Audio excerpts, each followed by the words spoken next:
கலைகள் கற்கவும் கற்பனை செய்யவும் கலைகள் கற்கவும் கற்பனை செய்யவும் காலம் கடவாமல் கருத்தை திருத்தவும் கலைகள் கற்கவும் கற்பனை செய்யவும் காலம் கடவாமல்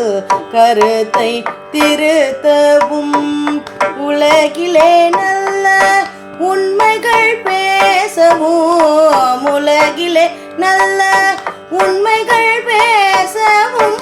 உன்னை நினைக்கவும் உறுதியாய் வாழவும் உலகிலே நல்ல உண்மைகள் பேசவும் உன்னை நினைக்கவும் உறுதியாய் வாழவும் அருள வேண்டும் தாயே.